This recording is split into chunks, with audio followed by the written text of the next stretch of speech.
আসসালামু আলাইকুম। এই গতকালকে থেকে একটা মেসেজ আসতেছিল বারবার আমার একজন স্টুডেন্টের, যে তার সাইটটা নাকি ওপেন হচ্ছে না। তো সাইটে এরকম ক্রিটিক্যাল ইস্যু দেখা দিচ্ছে, এই যে there has been a critical errors in website. তো আমি তাকে বললাম যে এটা হোস্টিং কোম্পানির সাথে যোগাযোগ করেন, তারা দেখি কোনো হেল্প করতে পারে কিনা। যদিও এটা আমার কাজ না, কারণ এটা হোস্টিং কোম্পানি থেকে সাধারণত হেল্প করে দেয়। তো উনি আবার আজকে দেখলাম সকালে, যে রাত্রেবেলা উনি মেসেজ করে, রাত্রেবেলা দেখতে পারিনি কারণ রাত্রেবেলা ঝড় হচ্ছিল, বৃষ্টি হচ্ছিল, কারেন্ট ছিল না। তো উনি আবার দেখলাম মেসেজ করছে যে এখন আবার এই এররটা দেখাচ্ছে। এররটা ডু থিমের উপর দেখাচ্ছে, আপডেট আর নট ফাউন্ড। তো এরকম একটা বড় একটা এরর মেসেজ আসতেছে, এবং তাকে হোস্টিং কোম্পানির সাথে যোগাযোগ করার পরে হোস্টিং কোম্পানি থেকে বলতেছে যে থিম থেকে প্রবলেম, আগের ব্যাকআপ দিতে হবে। তো ব্যাকআপ দিতে গেলে তো আসলে অনেক সময় দরকার, কারণ আমাদের যে সাইটগুলো, সে সাইটে তো অনেক বড় ফাইল সাইজ, 8-10 জিবি হয়ে যায় ব্যাকআপ ফাইল। ওই ডেটাবেস সব ধরে 8 জিবি প্লাস, 7 জিবি প্লাস এরকম হয়ে যায়।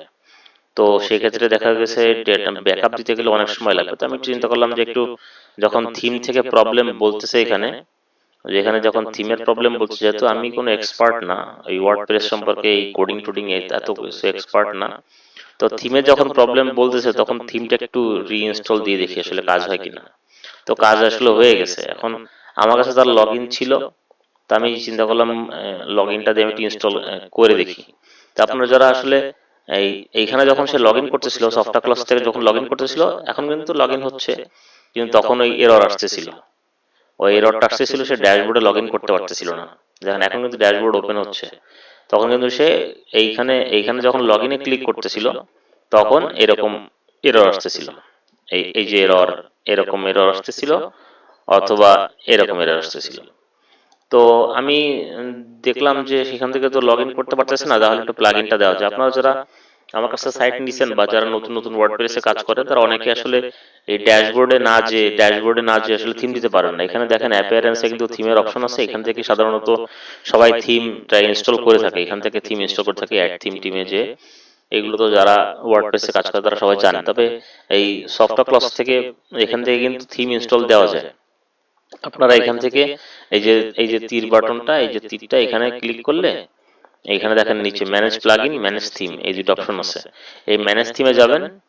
ম্যানেজ থিমে যে এই যে ইনস্টল যে থিমগুলো আছে, দেখেন ডুপ্লেটে ইনস্টল আছে, এখানে যে কোনো একটা অন্যটা অ্যাক্টিভেট করে দেবেন। এখানে একটা ক্লিক করলে এটা অ্যাক্টিভেট হয়ে যাবে, এটা ডিঅ্যাক্টিভেট হয়ে যাবে। অ্যাক্টিভেট করে দেওয়ার পরে, অন্যটা অ্যাক্টিভেট করে দেওয়ার পরে এটাকে ডিলিট করে দেবেন।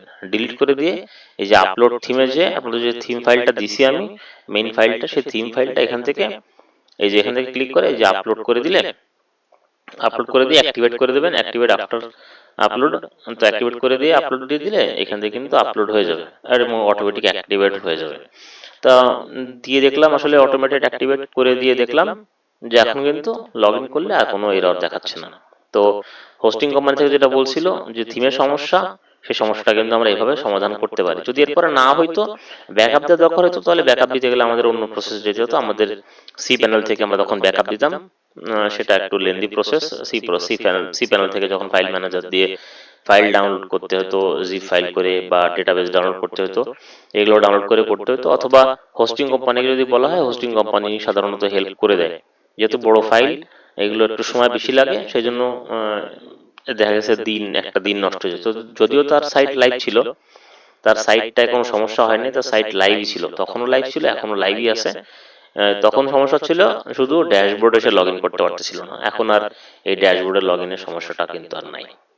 তো এই ছিল ছোটখাটো একটু কথাবার্তা, যে আপনারা যদি এই এরকম সমস্যায় পড়েন, এই ছোটখাটো এরর বা এরকম কোনো সমস্যায় পড়েন, যদি সেই এররগুলোর ভিতরে থিম ফাইল জনিত কোনো সমস্যা দেখায়, যেমন ডু থিমের এখানে দেখাচ্ছে আপডেটার ফাইল ফেটাল এরর, এরকম যদি কোনো এরর দেখায় থিম ফাইলের নাম টাম দিয়ে, তাহলে আপনারা একটু থিমটাকে রিইনস্টল দিয়ে দেখবেন। রিইনস্টল দিলে হয়তো ঠিক হয়ে যেতে পারে। যদি ঠিক হয়ে যায় তো আলহামদুলিল্লাহ, আর যদি ঠিক না হয় তাহলে হোস্টিং কোম্পানিকে বলে নিজেরা তাদেরকে দিয়ে ব্যাকআপটা দিয়ে দেবেন। অথবা নিজেরা যদি ব্যাকআপ ফাইল ইনস্টল দিতে পারেন, ডাউনলোড করে ইনস্টল দিতে পারেন, তাহলে সেটাও করে নেবেন। তবে ব্যাকআপ ফাইল যদি নিজেরাই করেন, তাহলে সেক্ষেত্রে দেখা গেছে না হতে পারে, কারণ যেহেতু ব্যাকআপ আপনি দেবেন, তাৎক্ষণিক ব্যাকআপ দেবেন, নগদের ব্যাকআপ ডাউনলোড করে আবার ইনস্টল দেবেন, সেক্ষেত্রে এই এররটা সেম থেকে যেতে পারে। যদি একদিনের পুরনো বা 2 দিনের পুরনো যখন সমস্যাটা ছিল না, তখনকার সময়ের ব্যাকআপ যদি দেওয়া যায়, তাহলে সেক্ষেত্রে বেটার রেজাল্ট পাওয়া যায়। তো সেই 2 দিনের পুরনো ব্যাকআপ পাইতে গেলে তো আসলে আমাদের কাছে তো রেগুলার ব্যাকআপ থাকে না, আমরা হোস্টিং কোম্পানির হেল্প নিয়ে থাকি। হোস্টিং কোম্পানি উইকলি ব্যাকআপ দিয়ে দেয়, ব্যাকআপ রাখে ওদের কাছে। তো হোস্টিং কোম্পানি কিন্তু ব্যাকআপটা দিয়ে দেয় এবং এরকম সমস্যা আমিও আগে পড়ছি। তো এগুলো আসলে নতুন কোনো সমস্যা না, এরকম সমস্যায় ঘাবড়ানোর কিছু নেই, এই সমস্যার সমাধান হয়ে যায়, বেশি কষ্ট হয় না। তো এই হচ্ছে কি আমাদের আমার এই স্টুডেন্টের সাইট rupayancinema.com। তো বেশি দেখায় লাভ নেই, কপিরাইট এসে যাবে, আমি এটা ইউটিউবে দিয়ে দেবো ভিডিওটা। তো এই ছিল কথাবার্তা, ভালো থাকবেন সবাই।